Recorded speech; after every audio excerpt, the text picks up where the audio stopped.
Okay, so last time we introduced the idea of non-deterministic polynomial time machines, and now today we're going to try to understand somehow the relationship between different problems.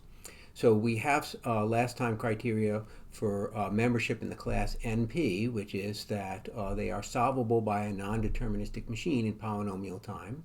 The more sort of practical criteria is that they have a polynomial time verifier. So we raised the question of is that different than having a polynomial time decider? I mean, which problems are genuinely harder than which other problems? Which problems genuinely take more time than which other problems? So what we want to do this time to introduce a way of deciding when one problem is sort of much harder than the other and when problems are comparable. Okay, so let's get to it. So let's see here. So recall the vertex-to-vertex path problem. You're given a graph and two vertices, and you have to decide if there's a path between them. Okay, graph and two vertices, you have to decide if there's a path between them. Yeah, recall also the shortest path problem. You're given a weighted graph and two vertices, and you've got to find the shortest path between them. Oops, vertex-to-vertex path problem. You're given a graph and two vertices, you've got to decide if there's a path. Shortest path is you're given a weighted graph and two vertices, you've got to find the shortest path. So obviously they're connected.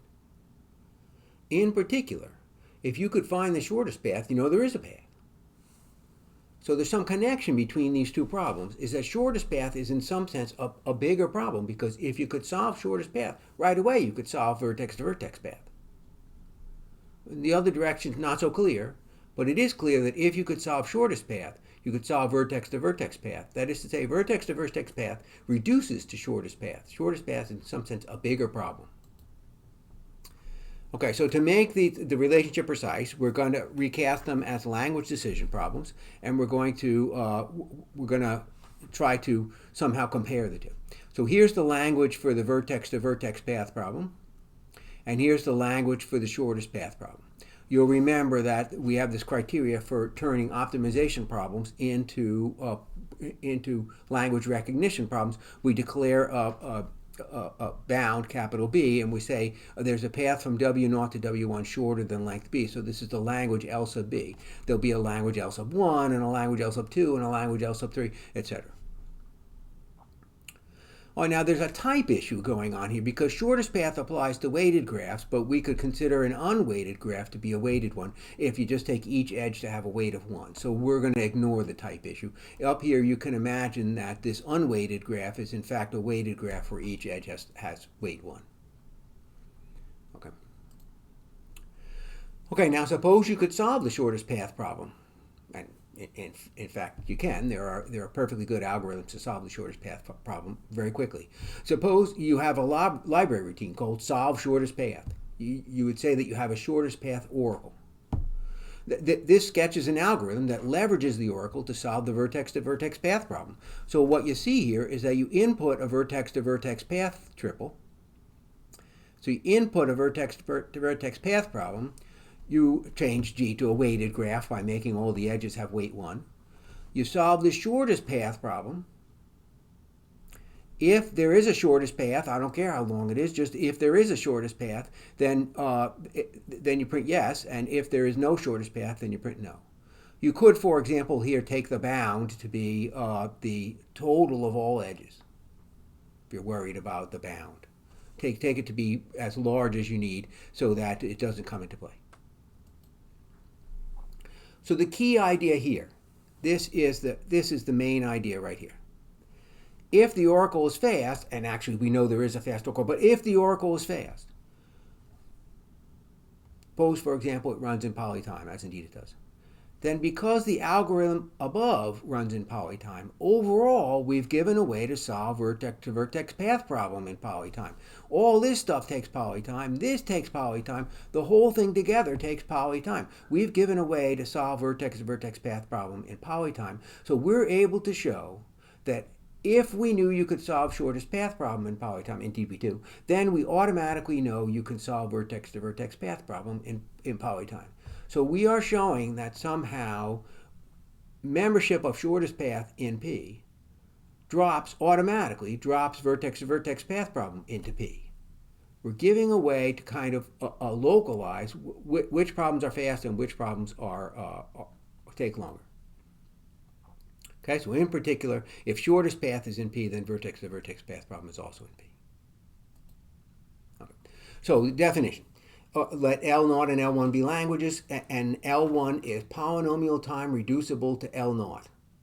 You sometimes hear people give it other names: CARP reducible, polynomial time mapping reducible, polynomial time many-to-one reducible. And this is the important part here, the symbol here, that L1 is less than or equal to sub P L0. So here is vertex to vertex path problem. Here is shortest path problem. Vertex to vertex path problem is instantly solvable once you can solve the shortest path problem. Instantly solvable in polynomial time once you can solve the shortest path problem. So if there is a computable reduction function, sometimes called a transformation function, if there is a computable reduction function or transformation function that runs and takes in strings and outputs strings, that runs in polynomial time, and so that a string sigma is in L1 if and only if f of sigma is in L2. In other words, f gives you a way to translate questions about L1 into questions about L2. You can answer questions about whether a problem is whether a triple belongs in the vertex to vertex path problem language by answering questions about whether an associated triple solves shortest path is in the shortest path problem language. And again, for emphasis, the point is that if you can solve L0 quickly, if you can solve the one on the right quickly, then that translates with only polynomial time loss to solving L1 quickly. In particular, for the last sentence, if you can solve L0 in polytime, then you can solve L1 in polytime. Okay, a couple of quick results here. Polynomial time is reflexive. That is to say that any language is polynomial time reducible to itself. It's also transitive, so more interesting. If you have L1 somehow less than or equal to L0 and L2 less than or equal to L1, then you automatically get that L2 is less than or equal to L0. So the less than or equal to sign is not misleading. Every non-trivial problem is P hard. That is to say, every non-trivial language has the property that if L1 is in P, then L1 is less than or equal to L0. Furthermore, under polytime reduction, the class P is closed downward. So if L0 is in P and L1 is less than or equal to sub P L0, then L1 is in P. The class NP is also closed downward under polytime reduction. Okay, so a couple of straightforward results. The first two sentences in the downward closure of NP are exercises. I'm going to leave them for exercises. For the third sentence, you fix an L0 that's non-trivial. For the third sentence here, that every non-trivial language has a property that if L1 is in P, then L1 is less than or equal to L0. Non-trivial means not empty and not all the strings. So then you fix an L0 that's non-trivial. So there's a sigma that's in L0 and a tau that's not in L0.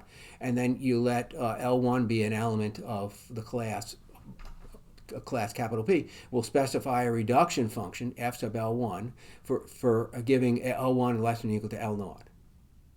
Okay, so you pick a string. Computing whether alpha is in L1 can be done in polytime because L1 is in P.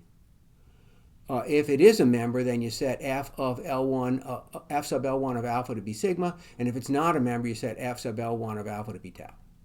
Okay, so sort of if you're in P, then the answers can be gotten in polytime, and you don't really need to reference the oracle at all. And then for downward closure of P, you suppose that L1 is less than or equal to L0 via the function f, and you also suppose that there's a polytime algorithm for determining membership in L0. That is to say, we're supposing that L0 is in P, and we want to show that L1 is therefore in P. So you determine membership in L1 by you're given a string sigma. You find f of sigma, of course. F of sigma comes from here. You figure out L0 in polytime. Then you translate the questions in polytime, and you figure out in polytime, and you're done. Okay, the whole thing is polytime. Okay. So it's a little hard to draw pictures here, but on the other hand, pictures can be very helpful. So I drew a picture. This is supposed to be here all languages. So this is all languages. So all problems, languages of bit strings. This is supposed to be P. Some languages are connected in this way, less than or equal to sub P. Some languages are connected in this way, some languages are not. Down in here, all the languages in P are all connected to each other. And in fact, every language in P is connected to every outside language. Okay, so there are some connections and there are some non-connections. Naturally, we want to work through what are the connections and what are the non-connections. We're trying to understand which problems are harder than which other problems, which problems are greater than or equal to which other problems in terms of hardness. Okay, so we're going to do an example here, and starting off with some relatively straightforward examples, and then going, of course, eventually to harder ones. And we're going to make this 2 videos just because trying to keep the hardness level not too hard. So first, we're going to look at 2 problems: the vertex cover problem and the set cover problem, and we're going to show that vertex cover is related to set cover in this way. So we've got to talk about what vertex cover is and what set cover is.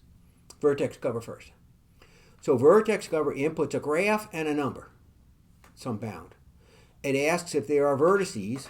It asks if there are that many vertices so that each edge contains at least one vertex. Each edge, of course, contains 2 vertices, but I want each edge to contain at least one vertex in this set. Okay, and just for a silly example that illustrates what's happening here, this is my museum, so there's all paintings along these corridors here, and there are corners. And I have 9 corridors, 9 edges. I want to put a guard in a corner of each corridor, but I don't want to put in 9 guards. I'm asking, can you get away with only 4 guards? So I think you can. I think you put a guard here, and a guard here, and a guard here. That's how you can see V4.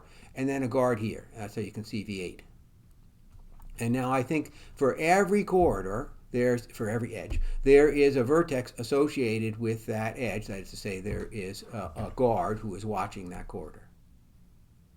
Okay, and you might have come up with a slightly different list of vertices. In any event, you can get away with B equals 4. Okay, so that's the vertex cover problem. Now let's talk about the set cover problem.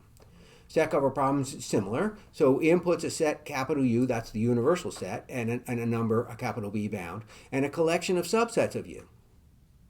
It asks if there's a subcollection whose union is the entire set. It asks if there's a subcollection whose union is the entire set. So imagine, for example, in this example, you're hiring people and you have 10 skills that you need to cover. The skills are numbered 0 through 9. The 4 applicants show up, and the first applicant can cover skills 1 and 4. The second applicant can cover skills 2, 3, 4, and 5. The third applicant can cover 0, 7, and 9. And the last applicant can cover 1, 6, and 8.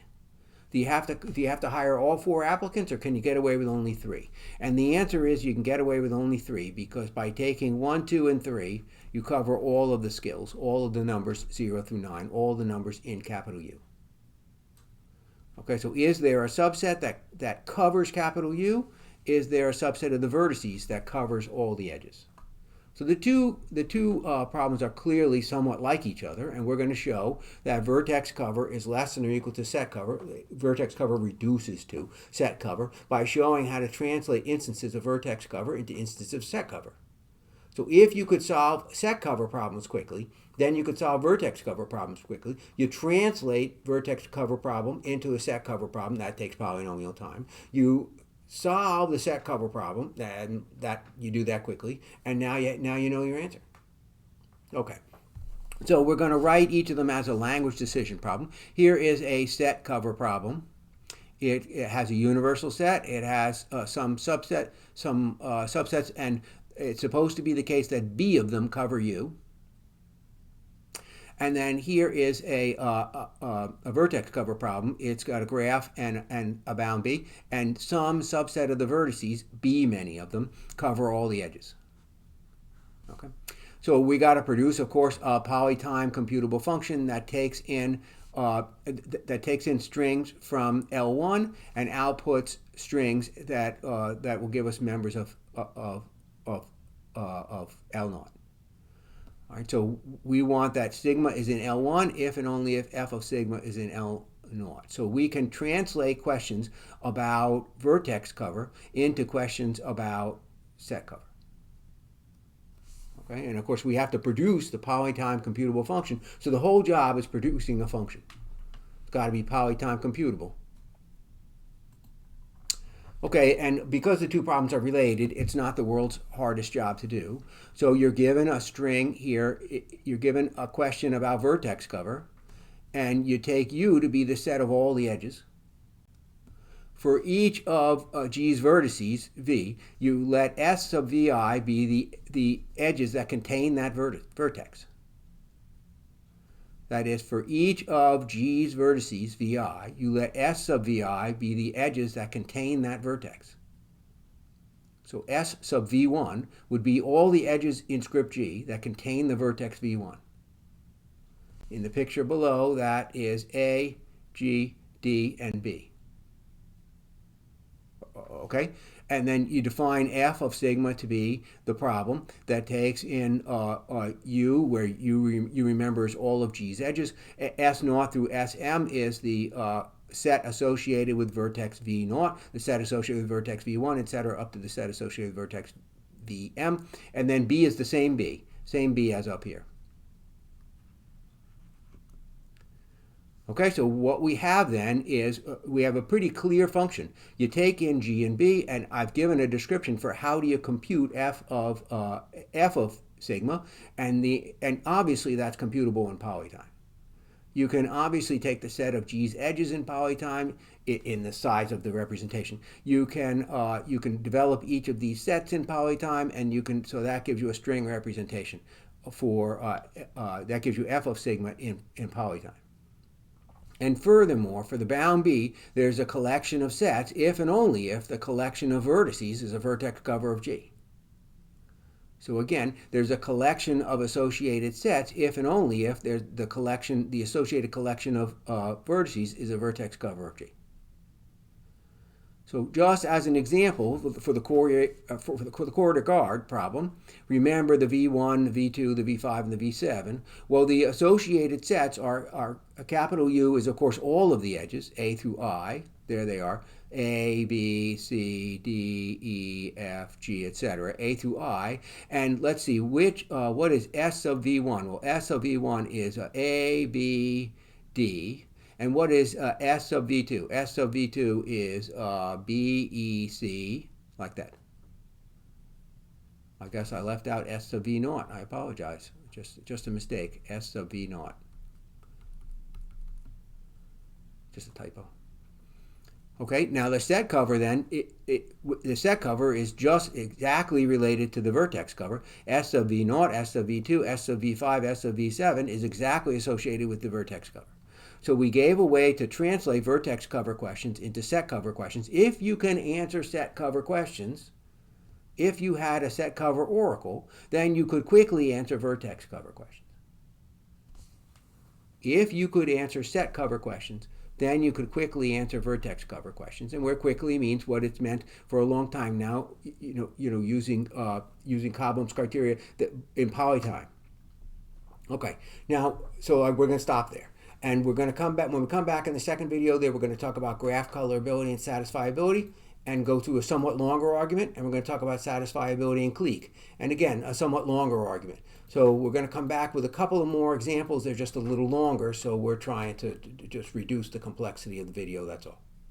Okay, very good. See you then.